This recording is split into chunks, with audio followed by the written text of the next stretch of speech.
This is Phyllis White, and Hi. she's my wife. I'm Lew White. Nice to see you. I'm going to talk about something everybody hears about all day long, every day. The word is karma. Really?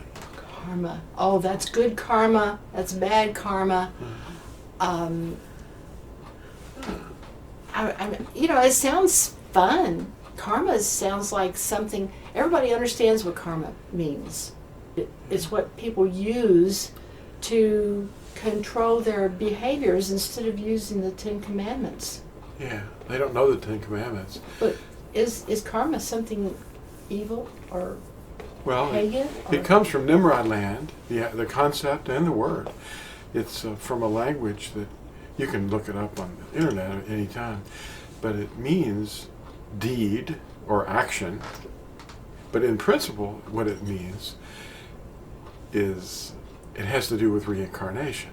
And that is that it's a cause and effect. And I think we've studied this before, but we can't get enough of this.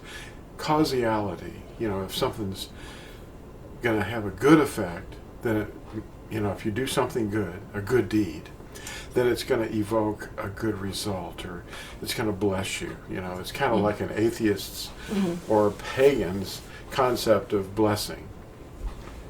And, Yeah, right. Yeah, Like that namaste thing. Oh yeah, namaste thing. My spirit in you. The spirit in me bows to the spirit in you. But you really, to get that full effect, you've got to be wearing some kind of big bun on your head. But I'm not making fun of people who do this because it's really serious. It's people serious. really mean it. Yes, They're I know. really sincere. They really care. The people that use these terminologies are very caring, very A lot of nice them are people. teachers, though, and they need to drop that nonsense because you can't make things. Well, if you obey the commandments, good things will happen. But that's not karma. That's something that Yahuah built in. He said, my thoughts are higher than your thoughts, and my ways are higher than your ways. And if you will just read, Yashayahu, or they call him Isaiah, chapter 55, he explains it all. He says that just as the rain and the snow fall from the skies and falls on seed that he planted, then these things that he will, if you will walk in his ways and imitate the commandments and meditate in them day and night, like Psalm 1 says, the commandments, not ideas of men, no shortcuts, no namaste stuff from Nimrod land. Something that has substance to it, then good things are going to happen, Because when you show love for your neighbor, what's going to happen there, Good stuff, Well, then what is wrong with saying that's good karma or that's bad karma? Well, it's an influence from the East, the Far East, and that is usually well-meaning, but it's not Yahuah's way. He said, do not learn the ways of the heathen. Where's the oldest bell found? In Babylon. Tell me about the bell in Babylon. Tell them about the bell. I don't know anything about this. Well, Tell me about this. Even the word bell actually comes from a Hebrew word that they eventually turned into a proper noun, a name. And they worshiped by ringing bells. And they made shakers, and they have giant gongs, and they would worship the sun. They made these sun-shaped bells that were like big flat panels. They even had a TV show once called The Gong Show. And this is all Far Eastern stuff. I know we're way off topic, but this is not about But it that. is. But It is. But it is because related. You say it's our speech. Yeah. You say things like, "I'll be there with bells on my feet."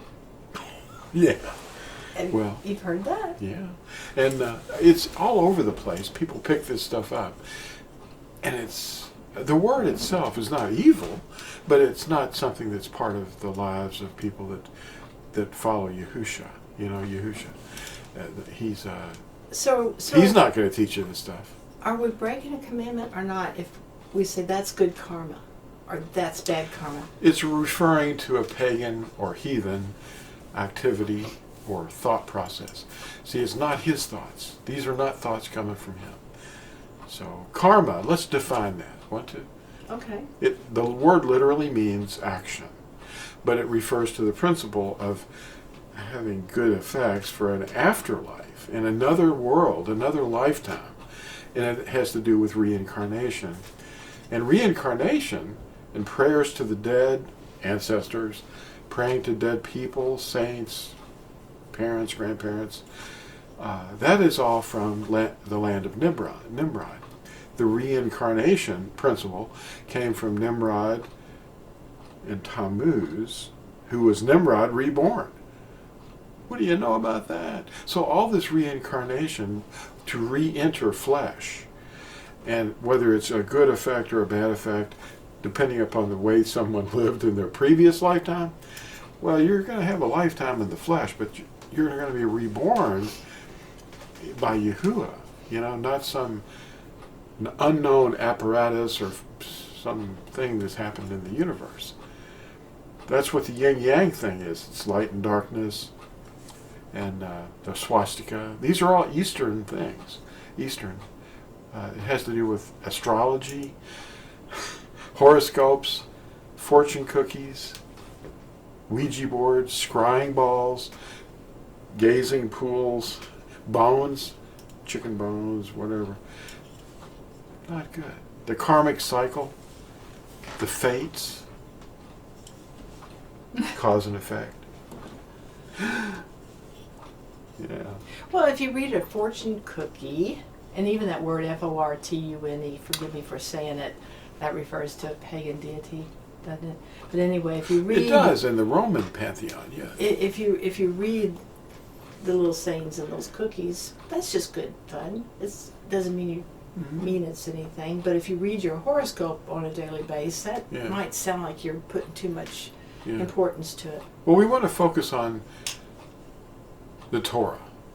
The Torah. Right. To the Torah and to the witness. If they do not speak according to this word, it's because they have no daybreak. They have no light of dawn. Don't listen to them. The Ten Commandments, right here, is on the Los Lunas stone in New Mexico, in the United States. Well, what's wrong with the Ten Commandments? You can talk about them. That's what he says that we're supposed to meditate in and to teach to our children and to speak of them when we sit in our home and when we go in and when we go out, when we rise up and when we lie down and when we walk along the road. What else do we have that's any better than this? The Ten Commandments. Anoki Yahuah. Well, instead of saying that's good karma, we could say that's good Torah. That's good Torah. That's good Torah. I'm going to start that. There it is. There we go. Hey, if you take anything away from this video at all, take the opportunity to say, hey, that's good Torah. That would be fun, wouldn't it? Instruction. That's what Torah means. A lot of Christians out there don't know. A lot of new people, they don't know the meaning of the words that they're speaking. The word Torah means, or Torah, sometimes they put the emphasis on the second syllable. I wonder how many people will leave us a comment saying that was good Torah. It would be good Torah to like and subscribe. Well, wait a minute. I have to read the what this is based upon, the scripture. Yeah, let's read this. Let's find Deuteronomy out 18. Why. Okay. Deuteronomy 18, verse 10. Let no one be found among you who makes his son or his daughter pass through the fire, or one who practices divination, or a user of magic, or one who interprets omens, or a sorcerer, or one who conjures spells, or a medium, or a spiritist, or one who calls upon the dead, That would be necromancy. Necromancy. For whoever Rosemary. does these are an abomination to Yahuah. And because of these abominations, Yahuah, your Elohim, drives them out from before you. Abominations. Don't pray to the dead. This is the name of Yahuah on a white stone. Well, thanks for watching this little video. And share it with your friends. And don't forget, like and subscribe. Thank you. Isn't she sweet? All right. Bye now. Bye-bye.